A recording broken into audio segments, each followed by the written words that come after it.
Hello everyone. Today we can see the topic number two, that is crop production technology of lowland rice. As we discussed earlier, that is upland rice, but today we can see the crop production technology of lowland rice. In case of the lowland rice, crop which can grown or continuously grown under the stagnant water condition or the waterlogging condition, that the concept of lowland rice, which where the requires highest water requirement for the completion of the life cycle. Today we will discuss in detail the cultivation practices. First of all, you can see here the botanical name of rice, that is Oryza sativa. Family belongs to, that is the Gramineae, and the origin of rice, that is Southeast Asia or Indo-Burma. Next one can see the area and distribution. The rice is widely cultivated in most of the countries, that is India, China, Thailand, USA, Egypt and Indonesia. Among the rice growing countries, India is the highest or largest area, followed by the China and Indonesia. In respect of the production, India ranks second, uh, next to the China. And in regards to the average yield per hectare, Egypt ranks first, followed by the USA. In India, rice is the grown in almost all of the states, that is Andhra Pradesh, Bihar, Uttar Pradesh, Madhya Pradesh, Maharashtra, West Bengal, and Punjab. Among the states, West Bengal and the Uttar Pradesh has the highest rice production state, and the average yield per hectare is highest in Punjab. In this slide, or in this point, that is area and distribution, which were the different countries with respect to rice cultivation. Among these countries, India is the largest growing uh, country of with respect to rice, and followed by the China and Indonesia. But in case of the states, Uttar Pradesh and the West Bengal are the highest rice production. An average yield per hectare is highest was found in the Punjab state. Next point, that is the economic importance or the uses of rice. Rice is the staple food crop next to the wheat, sorghum, and maize. This is the important staple food for most of the people of South East Asia. And India is the most important country, which where the extensively rice can be used as a food crop, and the rice occupies a pivotal or the plays an important role, especially in Indian agriculture, and is as a staple food for more than 70% of the population is depends on the rice. And the rice is primarily the high energy crop, and also the high calorie food, and contents of the protein is less than the wheat, and the protein content of the milled rice is usually 6 to 7%. And the rice grain contains much of the vitamin B group complex, as the wheat and the rice bran is used as cattle or the poultry feed. The rice hulls can also be used for the manufacturing of these insuling materials, then cements, and then cardboards, as well as a litter in the poultry keeping. And the rice straw can use as a cattle feed as well as a litter during the winter season. Then classification of rice, that is in case of the rice species, that is Oryza sativa and the Oryza glaberrima are the important cultivated species of rice. All the varieties found in the Asia and the America and the Europe belongs to the Oryza sativa, and the varieties found in the West America and Europe belongs to Oryza glaberrima. Then Oryza sativa is a diploid species having 24 chromosome number, and sativa, that is Oryza sativa rice varieties, is grouped into three species, namely that is Indica, Japonica, Javanica. That is Indica means the rice grown in India, that is originated from India.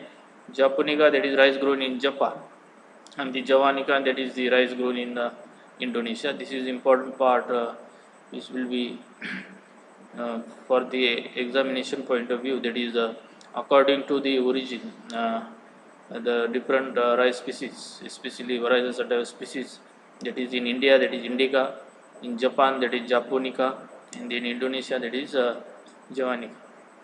Next one, the ecological conditions required for the cultivation of lowland rice, or the soil and climatic requirement. First of all, we can see the soil having a good water retention capacity with the good amount of clay and the organic matter are the ideal for rice cultivation. Clay or clay loams are the most suited for the rice cultivation because of these soils can hold the moisture or the water over a long period of time. That's why these type of soils are most suitable for or ideal for the rice cultivation. In such soils as the capable of holding water for the long and sustain the crop. Then rice being a semi-aquatic crop, it grows best well under the summers or the waterlogging condition. This is a important point in case of the rice. And then rice plant is able to tolerate the wide range of soil reactions because of the rice is in most preferable for the acidic soils because of the rice is a acid tolerant crop and which requires the pH range should be that is 5.5 to 6.5. Next point, that is climate, and the climate is the best suited for the which where the regions have the high humidity, prolonged rains, and the assured supply of water. And the average temperature required for the throughout period of crop ranges from 21 to 37 degrees Celsius. And it is a tropical crop. It requires hot and humid climate, then also requires the warm weather. And at tillering stage, the crop requires the higher temperature than the growth, and the temperature required for the blooming or the flowering is the range of 26.5 to 29.5 degrees Celsius. And at the time of ripening, the temperature should be 20 to 25 degrees Celsius. And the photoperiodically rice is a short day plant, and however the varieties of the rice are the non-sensitive to photoperiodic conditions. Then varieties of rice, there are different types of varieties. That is APRH1. This is a hybrid one. APRH2. Then Pusa Basmati TN1 IR8 IR22. The Pusa Basmati is the first variety of rice, especially that is export or the scented export variety. And then Ambemor Karzat 184, Ratnagiri 24, Indrayani, Palgarwan Sayedri, Punjab Basmati, ADT 37, ADT 38, and ADT 39 are the different varieties of rice. And then we can see next point, that is preparation of field.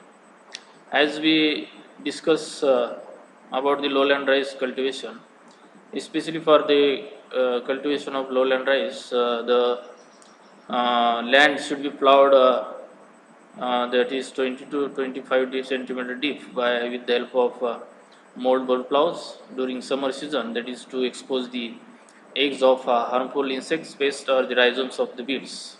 This is a important operation which is followed in the during summer season, that is during high temperature, which where the whatever the insects eggs or the pupa or the weeds infestation is there, then different propagating parts of the weeds should be exposed directly to the sunlight, and it will be helpful for the control of weeds. That's why the initially the plow the field with the 20-25 centimeter deep with the help of moldboard plow. Then next point, that is keep it flooded. That is field should be flooded or saturated with water for about one fortnight before transplanting, because to saturate the soils or to lose the soils or to break the clots which were developed during the plowing, which will helpful due to the flooding or saturated with water, that is necessary done during the uh, before the transplanting operation. And then next one you can see here, this helps in the decomposition of chaff as well as the straw of previous crop. That is digested soil is keep under flooded or the saturated condition. This is helpful for the decomposition of chaff or the straw of the previous crop. Then puddling should be begins about the 2 weeks ahead of the transplanting.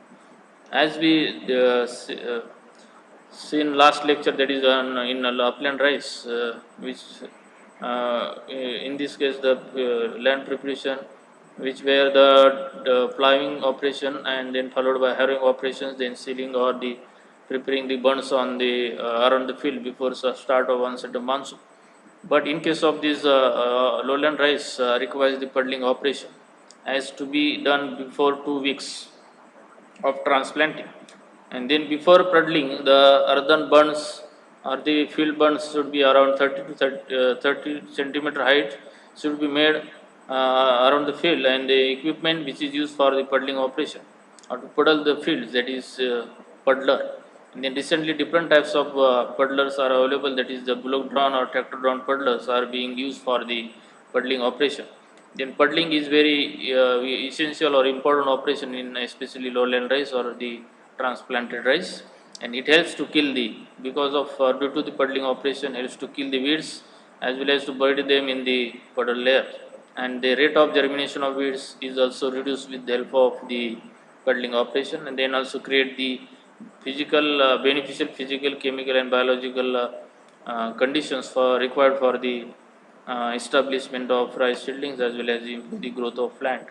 Then the puddle the field by 3 to 4 runs of the puddler in the standing water. That is the meaning of or concept of puddling. That is the tillage operations which are carried out in between the or in the standing water, and they it should be done. That is number of puddlers or puddling operation, or should be puddle 3 to 4 runs of puddler with the in standing water. Then also apply uniformly half dose of the nitrogen and total quantity of P and K on the puddle layers or puddle soils and the term of last puddling, and the incorporation of top 10 to 15 centimeter deep soil. This is uh, regarding the preparation of field, especially for the lowland rice. That is, plow the field at least 20 to 25 centimeter deep with the help of moldboard plow during summer season. That is to expose or to control the insect pest and the weeds. Then after that, it keep the field under flooded or saturated condition in during or within a one fortnight before transplanting. It is helpful for the decomposition of chaff and the straws or the residues of the previous crop. And the puddling will be start before 2 weeks of the transplanting, and the before puddling the earthen bunds around the field should be made up. The equipment is used for implements is used for the puddle the field, that is the called as puddler. And recently there are different types of puddler, that is bullock drawn and tractor drawn puddlers are being used for this purpose. And the puddling is an important operation which is helpful for to kill the weeds as well as reduce the rate of germination of weeds, then create physical, chemical and biological properties of the soils required for or essential for growth of the rice seedlings. And the puddling operations or the number of puddlers should be run in the standing water, that is 3 to 4 runs, and then after that apply the uniformly dose of chemical fertilizer, that is half dose of the nitrogen and full dose of P and K. Next one, you can see the raising seedlings in the nursery. Before transplanting or the before cultivation of the lowland rice, we have to prepare the nursery. This is essential for the rice cultivation. That is, before that, you have to select the site for the nursery. The site should be well drained or upland field near to the source of irrigation. And then for transplanting 1 hectare area, the area of the nursery should be 500 meters square. Is sufficient to transplant that is 1 hectare area. And in case of late sowing, the area of nursery should be increased up to 750 to 1000 meters square. For 1 hectare area of the nursery, if the area of nursery is 1 hectare, is sufficient to transplant, that is 20 to 25 hectare of the main field. This is important data for the examination point of view, that is for transplanting 1 hectare area, the area of nursery is about 500 meters square. If the late sowing is if the late sowing the area of nursery should be increased, that is 750 to 1000 meters square. If the area of nursery is 1 hectare, then it is sufficient to transplant, that is 20 to 25 hectare of the main field. This is important part. And then next one, you can see the selection of the seed. Seed should be always be true to type variety, healthy, viable, clean and of a high germination percentage. And then in case of the bold grain varieties, about 40 to 50 kg seed would be required to raise the seedlings enough for the 1 hectare area, whereas the fine grain varieties where the seed rate is required, that is 30 to 35 kg, is sufficient or the enough. Then rice seeds should be required to raise the seedlings. Before you have to soak the seeds in water and pre-germinated. The seeds that are germinated before sowing will start quickly or grow quickly in the field or this in the nursery.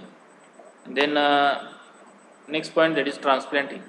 The transplanting is the should be done when the seedlings are ready for transplanting. The seedlings are uprooted from the nursery at the optimum age, that is 3 to 4 weeks for the recommended for short duration variety, and the 4 to 5 weeks for the medium and long duration varieties.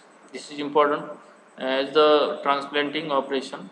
The seedlings are uprooted from the nursery carefully with the standard or the optimum age, that is 3 to 4 weeks for the short duration and the 4 to 5 weeks for the medium or long duration varieties. Then transplanting of the healthy seedling must be done, that is at 4 to 5 leaf stage or when they are about 15 to 20 centimeter height. That is number for seedlings, the number of leaf or leaves should be 4 to 5 and the height should be 15 to 20 centimeter. Then delayed transplanting leads to be poor tillering, early flowering of the main tiller and reduction in the yield because of this higher temperature or temperature fluctuation. There will be reduces the number of tillers. Then sometimes early flowering will be observed and then finally reduction in the yield. Then the transplant 2 to 3 seedlings per hill, that is per hill number of seedlings should be transplanted or should be transplant, that is 2 to 3 with the specific or the scientific spacing, that is 20 by 10 centimeter distance under the normal conditions. Increase the number of seedlings per hill if old seedlings are used, the number of seedlings per hill should be increased, that is 4 to 5 seedlings per hill instead of 2 to 3. Then for 45 days old seedling, the number of seedlings per hill should be 5 to 6. As the age of seedlings will be increases, the number of seedlings transplanted per hill should be increased, that is 5 to 6. In case of alkaline soils, the old seedlings are established better than the young seedlings of, that is 25 days old because of this mortality or because of this high concentration of the sodium in the especially in alkaline soils. So they will affect the growth of young seedlings or restrict development of roots of the young seedlings. That's why the old seedlings are established better than the young seedlings, and in each seedling should be transplanted at recommended depth, that is 2 to 3 centimeter. If the seedlings are transplanted more than 2 to 3 centimeter or as a differ, then it will be delay the growth of crops or the it will be inhibits the growth of tillering or the inhibits the tillers per plant and the planting density. The planting is should be done within a specific or this recommended depth of so, sowing transplanting, that is through 2 to 3 centimeter. Then planting in lines may not be necessary if the adequate population is assured. Then there should be an average 50 hills per hectare. This is recommended per meter square. Sorry, and this will be recommended to assure the adequate population in the rice field. And in wetland or the lowland situation, the cultivation of rice transplanting is the following advantages. That is, it enables the cultivator to have the optimum plant population at a desired spacing in the field, and it enables the cultivator to have the opportunity to give throughout the cultivation. This is the information or the detailed information regarding the transplant. Next point we can see here, the nutrient requirement or the management of nutrient is specific for the lowland rice. You can see the first of all the manures, 10 to 15 tons of FOM or the compost per hectare should be recommended or should be applied at the time of puddling operation. The incorporation of Gliricidia green leaf manure at the rate of 3 to 4 ton per hectare during the puddling operation. This is ideal and popular green manure crop or green leaf manure, which is used as a source of organic matter for enhancing the biological activity or the organic carbon and improve the physical chemical properties of the soils. And then recommended dose of the chemical fertilizer for the lowland rice or the wetland rice, that is 120 60 kg NPK per hectare, or the 150 kg NPK, or 160 40. Out of the 120, the 60 kg of dose of nitrogen, that is half dose of nitrogen, and the full dose of P and K should be applied at the time of transplanting of the seedling, because of the nitrogen is the highly volatile nutrient. This should be um, match between the demand and supply of this specific nutrient, and also to avoid the losses of the nitrogen.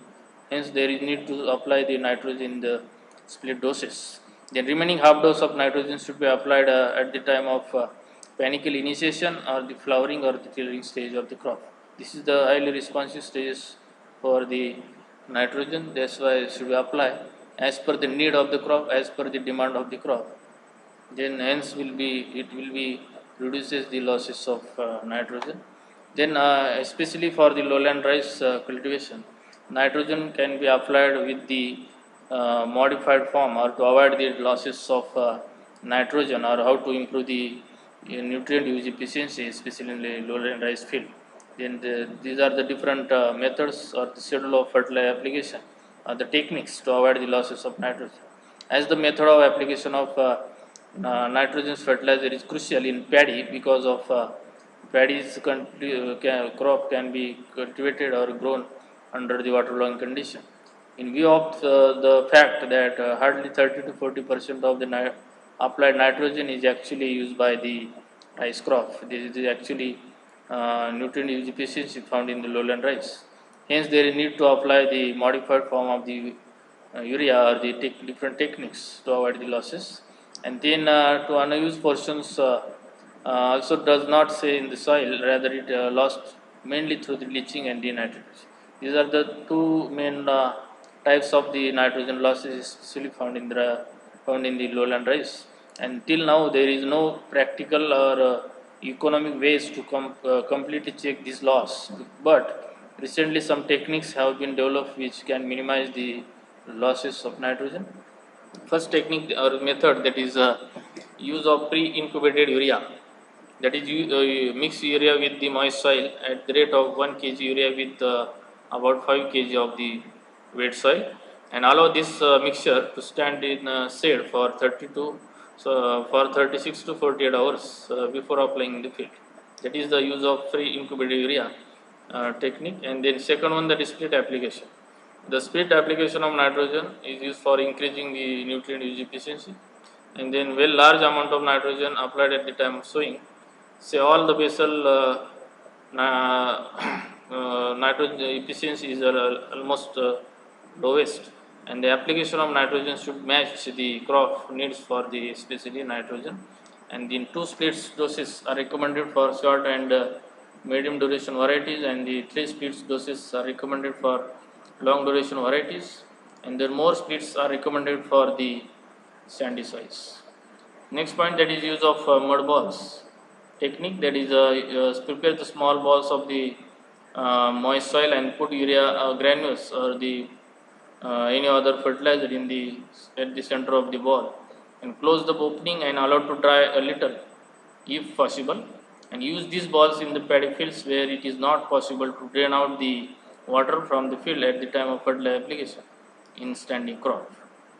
Fourth technique, that is deep placement. In case of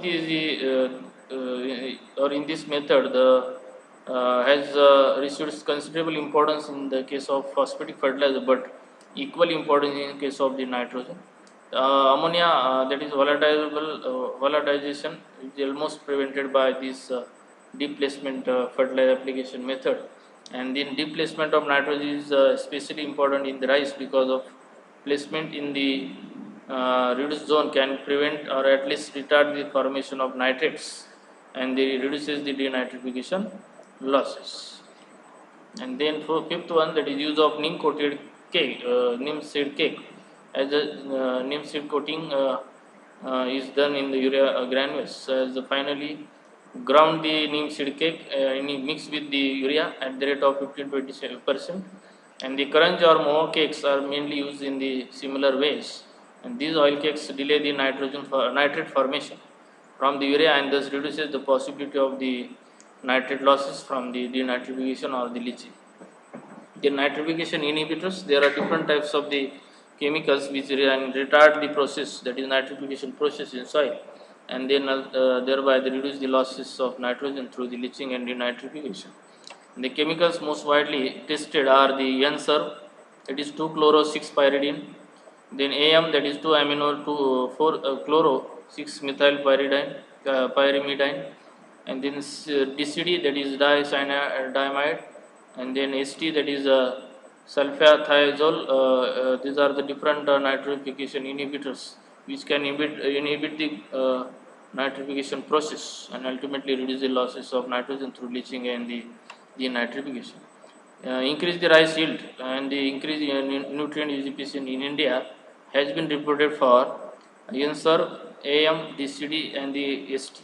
These are the nitrification inhibitors which can be especially used in the rice to improve the rice yields as well as to reduce the losses of nitrogen and increase the nutrient efficiency, especially in India. And also reported the nitrification inhibiting properties of neem seed extract and the neem cake was be used for developing the neem cake coated urea. Then next one, that is slow release nitrogen fertilizers. These are the two kinds mainly, that is coated conventional fertilizer such as sulfur coated urea, polymer coated urea, and the neem coated urea. These are the slow release nitrogen fertilizers, and the chemicals which inherent this nitrification process to release the nitrogen property, that is isobutylidine diurea, that is IBDU urea form, and the crotylidine diurea, that is CDU, etc., which is used as a slow release nitrogen fertilizer. The slow release nitrogen fertilizer releases nitrogen slowly, and therefore allow its uptake before it is lost. And the next technique, that is urea supergranules. As the urea supergranules, that is USG, are based on the principle of the Chinese mud ball technique, and the mud balls are then dried and stored for the placement in the rice field. And the urea supergranules or the large size urea pellets come in different shapes and size. The most popular are the 1 gram or 1 centimeter diameter granules, which will be helpful for the reduces losses of nitrogen and the improving the nutrient use efficiency. Then next technique, that is urea briquettes. Urea DAP briquette is also used as a slow release fertilizer. This technique majorly developed by Dr. Bahasab Sawant Konkon Krishi Vidyapith, Dapoli, and this in this case the urea and the SSP fertilizers are mixed in equal proportion and made capsules of 5 centimeter diameter with 25 gram or the up to the 7 to 25 gram of which capsule, and the urea briquettes capsules are placed in or at the center of 4 plants, and it helps to be equally distribution of the nitrogen and phosphorus to the plants, and also helps to increases the nutrient use efficiency. These are the different techniques. Next point, that is water management, especially for the rice. What the water requirement is highest or higher than the any other crop, because of for producing 1 kg of rice requires the 5,000 liter of water. This is the water consumption, especially for the production of 1 kg of rice. In life cycle, the rice plant, there are certain critical growth stages when water requirement is high.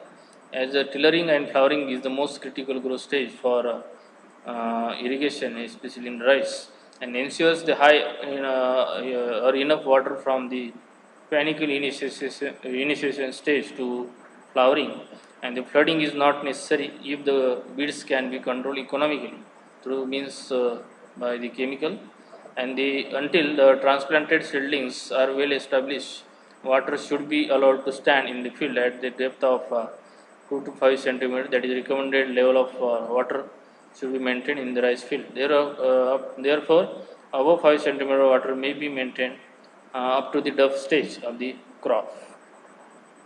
Next one, weed management.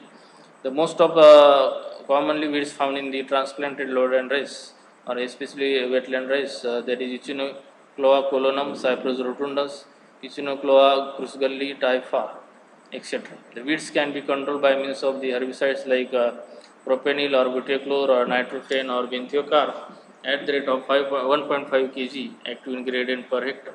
If the chemicals are not available, then should follow the removing of weeds by manually after removal of water in the field.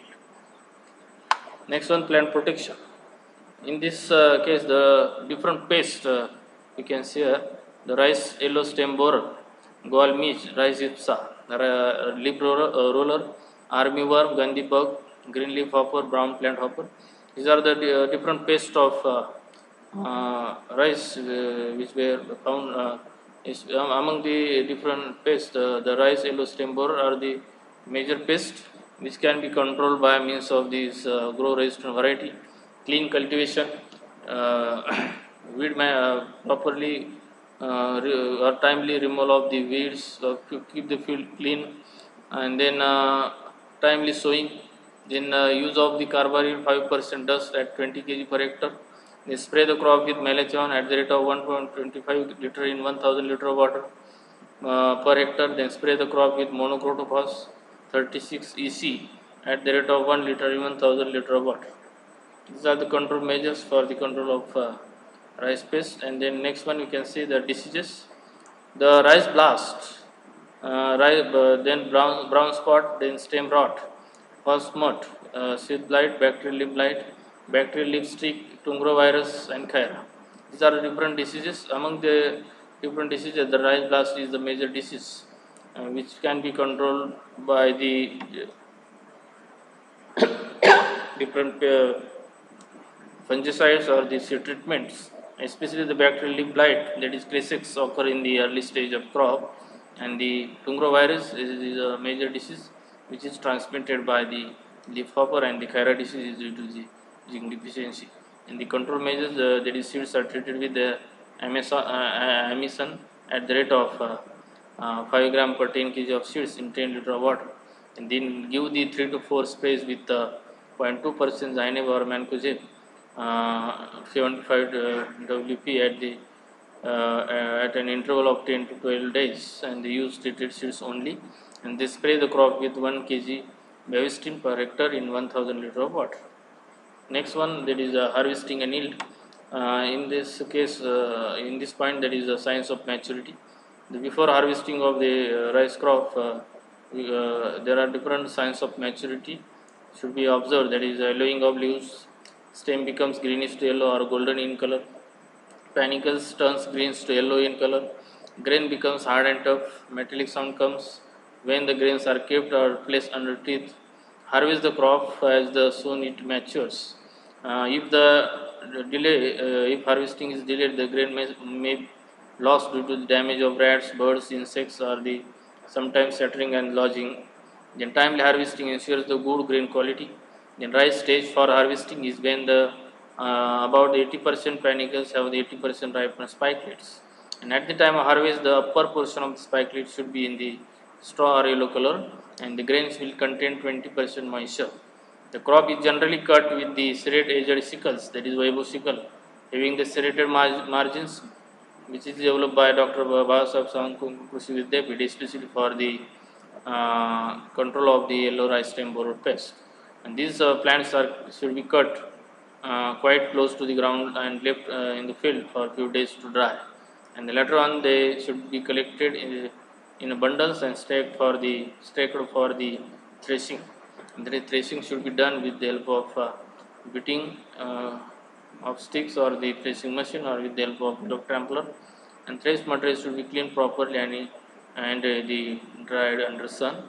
And finally, the yield of rice, that is for short duration variety 45 to 55 quintals per hectare, mid duration, that is 60 to 70 quintals per hectare, and for hybrid, that is 60 to 70 quintal per hectare. This is our today's lecture about the crop production technology of lowland rice or the wetland rice. Thank you.